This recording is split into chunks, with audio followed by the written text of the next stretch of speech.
Good evening, everyone. This is Sanket, your host, back again with the Side Posture Live Show on this Saturday. So today we have someone from one of the leading fintechs of the country at the moment, an organization who has showed innovation and security at the same scale. Last week, our discussion was how to balance innovation and cybersecurity. Today we have someone who has already done that. Today, our topic for the day is cybersecurity baselining in fintechs. And to discuss about that, we have with us Christoph Johnson, the team lead DevOps at EaseBuzz. Christoph, first of all, thank you for accepting our request and I welcome you to the Cyber Posture Live show. Yeah, pleasure. Great. We'll get started.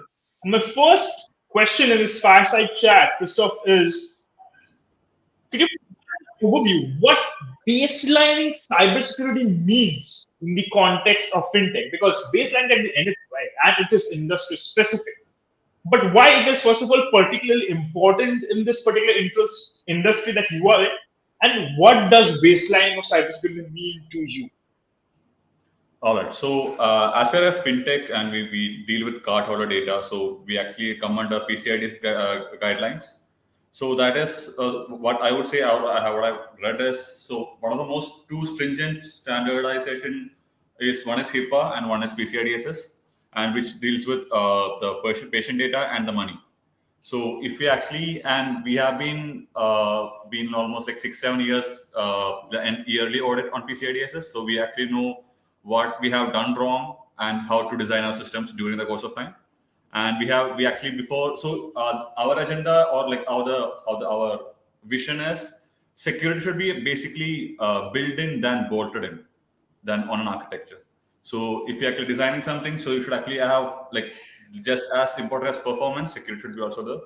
So it's really hard to change something while already running, and when the let's just say standardization come or like the recertification comes, it's really hard to go back and change things, and which actually can break multiple things. And at this era, it's not an architecture where you can actually just things directly write things to database. In the middle of database and application, there are multiple things actually happening. So you have to take care of all those things. So if it's actually a board, you need like just 2 or 3 people. But if it's actually a ship, you need like a ton of people, and the ton of people should be actually having a same goal to work towards what actually your vision or mission is. So that is one thing, and yeah. So, having said that, right, you already have set a baseline for cybersecurity at EaseBuzz. What are the key challenges that most of the fintech companies face? Because, like, it's very likely that you have interacted with a lot of them. What are some of the key challenges that most of the fintech companies face when it comes to establishing a strong baseline for cybersecurity? And the second question to that part would be how can these challenges be effectively addressed? No. So you actually address these things from the grassroots level. So from infrastructure, if you design it, you actually do it, or then you can actually while coding itself by the shift left method, you can actually do that as well. So running all those pipelines with IAC or maybe static code analysis, that's the basic thing. You can actually even the guy who develops this. For example, if you interact with bank, there's a lot of encryption happening. So one should be aware of what is private key, public key, so how to use it, what to share, what not to share. All those setups should, so each of them from the grassroots level should actually understand what are the things that should be done or that shouldn't be done. So we start from there, and going forward, we'll actually. So as the system grows, it's really hard to keep track of. The one thing is support life cycle, and as I said, so there are n number of things in the middle of application and database. So keep track of these version controls and what do you call and 0 days. And if you're talking about microservices, that's a whole different game. I mean, like for example, if it's Ubuntu or like CentOS or Red Hat, they give almost like 10 years of support. It doesn't happen for Kubernetes. I mean, it just you can actually at max run for 1 year. So you should actually make sure that these things are actually keeping track of, and it should actually alert, or at least we have to have in mind that after 6 months, if there's an update coming or an upgrade coming, and how do we do it with minimal downtime. Before we implement the version 1, we actually think of version 2. How do we implement it without downtime? So that's the strategy we actually plan for, and even the same goes for security as well. So security, one more concern is the application security that comes as we actually implement WAF. So we actually we seen multiple DDoS attempt on us. So that's a pretty tricky thing to keep track of. Even I mean, it's agreed WAF can do a lot of things, but uh, how do we? So the thing is, when you become famous, uh, I mean, this also gets attracted. So it's like a bittersweet. I mean, it's you can't comes with it. Yeah. Uh, Very well said, and it was a very well line said that when you become famous, right? Because when you become in the limelight, you also become in the limelight of the hackers as well, Yeah. right? That's a very interesting point. So, having said that, right, in the fintech industry, especially in India, there are a lot of regulations and compliances that are.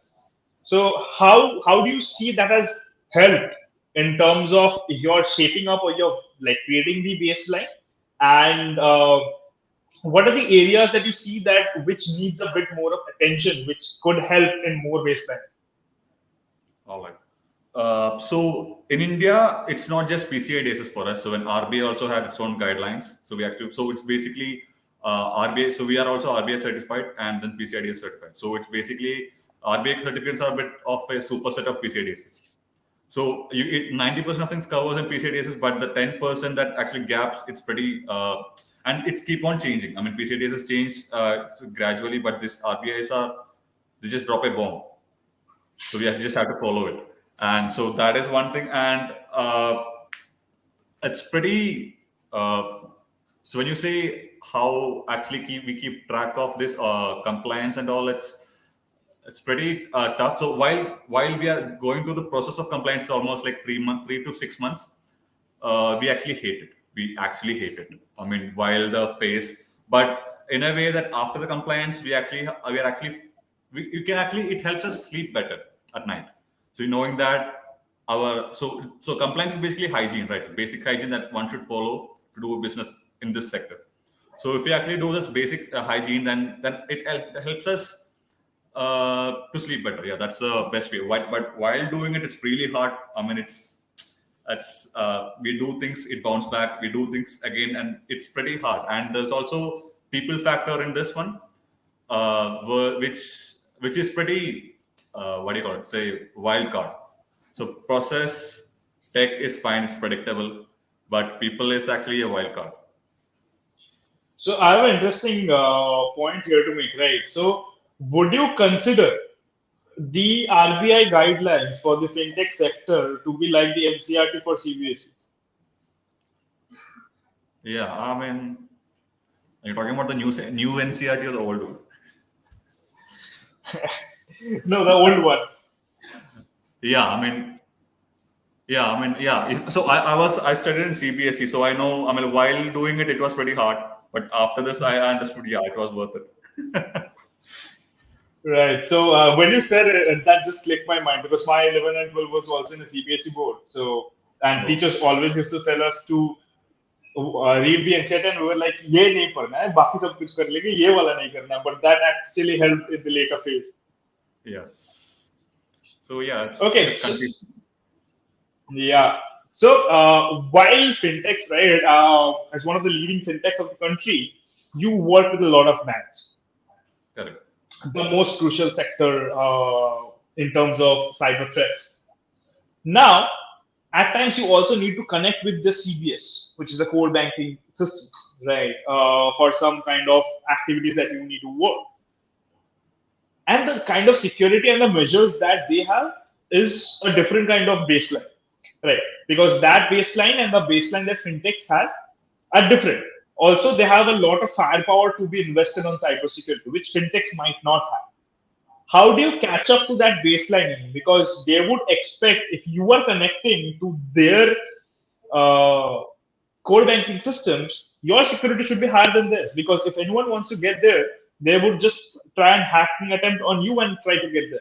So how do you Correct. manage that kind of situation? So compared to bank, so all the fintechs as we are the way that fintech emerged in India is because there are certain gaps that bank couldn't fill, and they are so most of the banks. I'm not talking about all of them. So a lot of banks are working on legacy systems.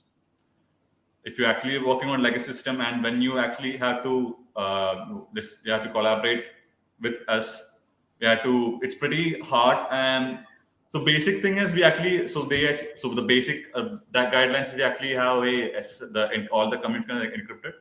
We have a key and so just the basics encryption, and then we actually whitelist our IPs or our address how to just communicate with the bank, and the same happens vice versa.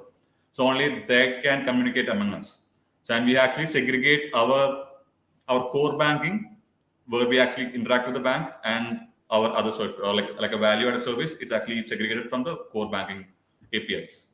So that is one way we do it, and the other one is just always keep an eye on. I mean, like just if something happens. So as I said before, if it's a boat, it's fine. But if it's a ship, you need a multiple sensors, you need multiple people. Right? And if it's like a massive system, you need it's not easy even if you have 100 people to keep eye on all the things. So you need a couple of tools that actually helps us do things better or be efficient in the man hours. So that is one way to do it. Yes. So now, as an organization, you have created your baseline, but you would obviously love to mature the cybersecurity posture of your organization better. So, what is that you're thinking in terms of making it to another level? Because there is no stopping or there is no limit in the world of cybersecurity. You just level up, level up, level up. So, what is the next step exactly? Like, I'm not talking about a long future, but what are the things that once you are on the baseline, which are, as per the like interactions I've had, there are very few organizations who have been able to do that. So once the baselining is done, what is the next thing that you would like to achieve in terms of cybersecurity? So I would say baseline for us is already there. I mean, then so everything comes under is actually add-on. So while going through the day or like hours, then we actually have problems. Then we actually come back and analyze what we have to do or what. So it's basically trial. Not I wouldn't say trial and error. Just during the course of time, you learn a lessons and then you actually become proactive. So I would say the proactiveness is the one that we actually have to work on, and no amount of proactiveness is enough amount. So that's the thing that we actually work on. And it's not just, and if you are building a system, it shouldn't be just security, right? So imagine you are doing a UPI payment or net banking payment. So the payment becomes success after 5 minutes. It's not a convenient thing for you. So there are things. So we have to middle around between performance and security, and then the usability of the solutions that we give. So that is pretty challenging, and yeah, I would say that. So that's the going on. We actually change the baseline, or we actually revisit the baseline. So now at the moment, PCI DSS is going on revision, the version revision. So next year it's going to be PCI DSS version 4, I guess. So there are a couple of things that then our entire baseline It will be changes. 4.2. It will be 4.2, Correct. Yeah. I guess. Yeah. So then the entire baseline changes. So then you have to rethink it again. So, but we actually, uh, I think we after a point you actually get the logic what to be done, what not to be done, and then rest everything is you should be ready. I mean, like just what do you call it? Forensic readiness should be the on our organ. It's not like just like let's just say you did everything to prevent it, but things happen. Then you didn't think about the what to do next. So if that's the case, then it's a pretty tough situation. Yes. Yeah. And one more thing that I would, and this would be the last question, right? So one more thing that I would like to ask. You are leading the DevOps, the DevSecOps, that part. And now there are other departments who were involved, like the marketing is there, the sales teams are there, the operations teams are there, who do not understand security so deep as like the other departments do, because that their work role is different. But they are also an integral part of the total cyber risk posture of the organization. How in an organization you've created that culture that everyone comes in and puts in their efforts so that the cyber posture of the organization is maturing day and day? Okay, so about this, so when I said people process tech, so this is the people part. So everything, so we have multiple operations, sales, all those things. So it doesn't. So they don't want to, and same goes vice versa. I mean, we don't have to understand what they do, right? I mean, so then the focus of us shifts. So what I would say is be available for them. So if they are, so what I would say is if be approachable for them. So let's just say they have some doubts or they want to do certain things. So just rather than being what do you call it, like uh, you people usually Dictatorship. call auditors the unfriendly guys, like Yeah. certain auditors. So rather than being that, do the compliance in a fun way. I mean, just make to just explain them why we do this, and just giving them real time example. So for example, if people doesn't know what NAT is in network, so just so if from someone from sales comes, so I can actually explain it the way that so you have a Wi-Fi in your home, you search Google, then comes back, right? So all that, so when you actually it's relatable to them, it's understandable to them. So and it actually clicks it'll be in their mind as well. So in that way, that is one thing. And this people when you deal with the people the right way, it's pretty fun. And that is one of the main, I would say it's the nitros of your car. It can boost pretty. I mean, if you do it the right way, they can take you so far away. So same goes with So my team, and so it should actually start from the team as well. So when you say sales guy doesn't need to necessarily come to me or the someone above me, right? So you can talk to any tech guy. They should actually be aware of why we should be doing it and why we shouldn't be doing it, and should be actually able to tell them make them understand this is actually a bad practice.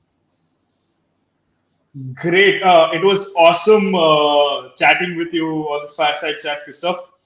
So we have two questions, right? One of them is trending right now. Just give me a moment to pop up those questions. So first question is, and I've read it, I've gone through it, and it's going to have a pretty big role in the DevOps part. Which what's Shomoji is asking, what are your plans for the DPDP Act? I'm not sure what is DPDP. I'm so sorry. I So the just Data Protection Act that oh recently came in, right? The Indian okay, okay, Data Protection Act. the Yeah, government of India. Yeah. Okay. yeah, So uh, we haven't hit that rock yet. Even RBA haven't imposed anything on us yet. So if that comes to that, I will actually it's there's no point getting to it, and then even if you do it, uh, let's just say there will be definitely gaps when RBA comes and just checks it. So might as well just directly get from them what we have to do, and there is no definite guidelines from RBA how to deal yeah. with it. So that is one thing, and yeah, that is one thing. Yes. Other one is I think it's integrate security testing Yeah. with. So Santosh's question: how do you integrate security testing seamlessly in your DevOps flow? All right. So mostly we have so all the this thing is in mostly we have pipelines, and uh, we don't actually make security difficult for them, because everything when you have like 10 MFAs to get into one thing, it's quite tiring. So how much of a security you say, they actually put away the convenience part of using system. So in security, what do you call it? We actually have from the base itself.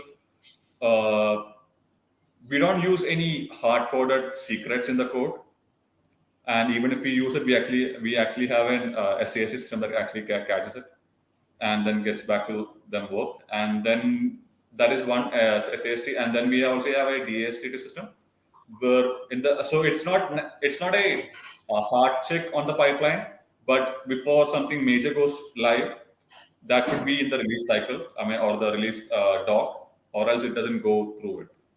So that is one thing. And rather than going to each one and saying that should be done, I would say just to empower or like enlighten the leads of that team, the specific team. It's not actually convenient to go to 50 people and just convey them this message, rather than just to tell the guy who leading them. So to just say that, and that is also, it's not just tech in the security testing part. So tech is the easiest part, I would say, easiest part. I mean, you just can do it and just make them use it. So but the process has to be followed, and the people has to be made sure that why the process is followed, and what's the what do you gain from it? So I mean, maybe out of 10, 8 times it won't make an impact, but you work for the rest too. Yeah. Yeah. So another question from Ankit. What are the scenarios where DevOps pipeline can be compromised? All right. So I don't think he means the pipeline broken. I think it's a security based question. Yeah, security. Yeah. All right. So that means I have made a list tools software here. We use actually Jenkins for this, and all the pipelines, even the Jenkins things are gone through. So all the pipelines flows are actually gone through the just reviewed thoroughly before going in use. And pipeline, I wouldn't say pipeline we are actually pretty secure on that part. We haven't actually had any issues on the pipeline level, and we No, actually Christoph, make sure that Ankit's question, like I'll just reframe it for you, right? So he's trying to ask what are the scenarios that can be compromised? Like we have established that we have a baseline, but in general for fintechs, what are the things that they should be thinking so that it does not get compromised? Is what Ankit is trying to ask. all right. So basically, you actually design. So from I would say design. So make sure that you can actually one is DDoS on pipeline. Uh, that is one thing that we actually have mitigated here. I mean, uh, I would say full completely mitigated, but to an extent. But or else after a point you'll get alert of it. The other one is secrets, and that applies for code as well as a pipeline to get the GitLab. And when the moment you get GitLab, if something, let's just say that is in the .git ignore, which is not actually scanned in the pipeline, but still there are actually secrets on it, then it's going to be an issue. Then constantly keep rotating the access key, so we don't actually use the APIs that we integrate. I think and if you actually have multiple, for example, if you're using a browser stack for the automation testing part, that's also one thing that you have to be taken care of. If your pipeline goes outside and comes back something for example, an output, then it's going to be a problem. I mean, you have to take care of that cycle. I hope I actually answered this question. Yeah, it's pretty well answered, I would say. Right. We have another question. Okay, I see the audience is loving this session. How do you ensure security and compliance in your DevOps practices? All right. So I actually have deal with almost 4 PCI DSS cycles in ESBus. So after a point, after interacting with a lot of people in security, then I got to know, and even LinkedIn helped me a lot. I have like in multiple groups, and so networking was a major part for me to understand what they do and what not to do, and the security and compliance part. So I would say in PCI DSS there is nothing they specify about pipelines or DevOps. So for them and for us, what we do is whatever we do in the infra, we actually do it in this one. That's basically best practices, nothing else. And after a point, you align yourself in that security track, and then you will know what can go wrong. And rest everything So is like if something yeah, like zero day. what Christoph is trying to say is, do the basics right is the first thing that you should always follow in your DevOps, right? Having the basic checks, having the basic compliance checks, and like that's how you create baseline. So get your basics right in the DevOps pipeline. I Okay. think his questions are more aligned to DevSecOps than DevOps. I mean, Yeah. uh, yeah. So yes. So you can actually do. So basic thing is you can harden how much ever you can, even if it's and should be also scalable as well. Whatever solution you're building, or else you have to wake up at night and then do it again. I mean, it's gonna be operational task for you. Yes, that's pretty boring. Right. Right. That were the questions, Christoph. It was a great session with you, and thank you again for joining us. Hope to see you soon in person as well. Yes, we'll meet you soon. Yeah. Thank you, Christoph, and audience. Bye till next Saturday. Again, we'll be back with another Side Posture live show. Till then, Keep hustling, keep innovating, and keep securing things. Bye. You guys, thank you. Thank you for the question as well. Thank you.